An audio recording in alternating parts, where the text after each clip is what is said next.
ಜನವರಿ 26, 2025 ರಂದು ಪ್ರಸಾರವಾದ big boss Kannada season 11 ರ ಗ್ರ್ಯಾಂಡ್ ಫಿನಾಲೆ ಉತ್ಸಾಹ, ಭಾವನೆಗಳು ಮತ್ತು ಸ್ಮರಣೀಯ ಕ್ಷಣಗಳಿಂದ ತುಂಬಿದ ರಾತ್ರಿಯಾಗಿತ್ತು. ಈ ಸಂಚಿಕೆಯು ಅದ್ಭುತ ಪ್ರದರ್ಶನಗಳ ಸರಣಿಯೊಂದಿಗೆ ಪ್ರಾರಂಭವಾಯಿತು.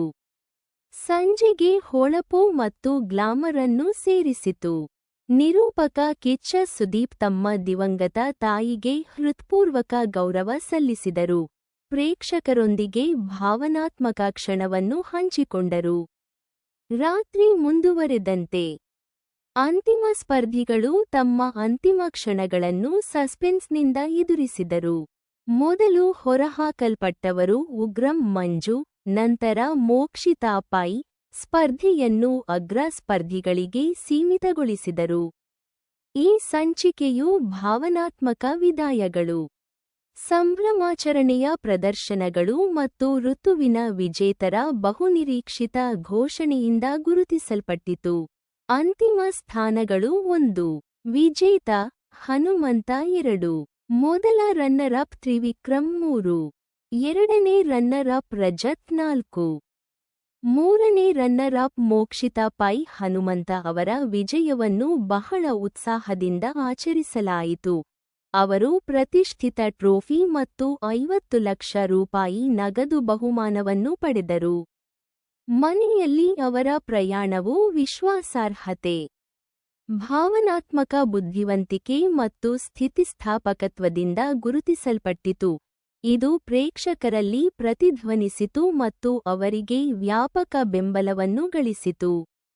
ಅಂತಿಮ ಹಂತದ ಸಮಯದಲ್ಲಿ ಆಶ್ಚರ್ಯಕರ ತಿರುವಿನಲ್ಲಿ ಅಂತಿಮ ಸ್ಪರ್ಧಿಗಳಿಗೆ ಸ್ಪರ್ಧೆಯಿಂದ ಹೊರನಡೆಯಲು 20 ಲಕ್ಷ ರೂಪಾಯಿ ನಗದು ಕೊಡುಗೆಯನ್ನು ನೀಡಲಾಯಿತು.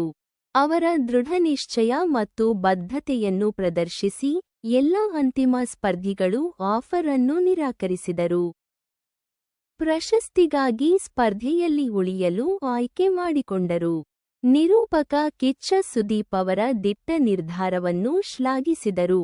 ಆಟಕ್ಕೆ ಅವರ ಸಮರ್ಪಣೆಯನ್ನು ಎತ್ತಿ ತೋರಿಸಿದರು. ಈ ಸೀಸನ್ ಬಿಗ್ ಬಾಸ್ ಕನ್ನಡದ ನಿರೂಪಕರಾಗಿ ಕಿಚ್ಚ ಸುದೀಪ್ ಅವರ ಅಂತಿಮ ನೋಟವನ್ನು ಸಹ ಗುರುತಿಸಿತು.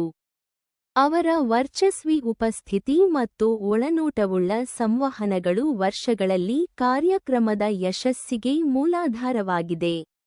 ಅವರ ನಿರ್ಗಮನವು ಈ ಸ್ಮರಣೀಯ ಋತುವಿನ ಅಂತ್ಯಕ್ಕೆ ಭಾವನಾತ್ಮಕ ಸ್ಪರ್ಶವನ್ನು ನೀಡುತ್ತದೆ.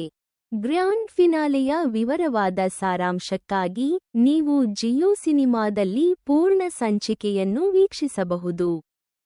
ಫಿನಾಲೆಯ ಕುರಿತು ಹೆಚ್ಚಿನ ಒಳನೋಟಗಳು ಮತ್ತು ನೇರ ಚರ್ಚೆಗಳಿಗಾಗಿ ನಿಮಗೆ ಈ ವಿಡಿಯೋ ಸಹಾಯಕವಾಗಬಹುದು.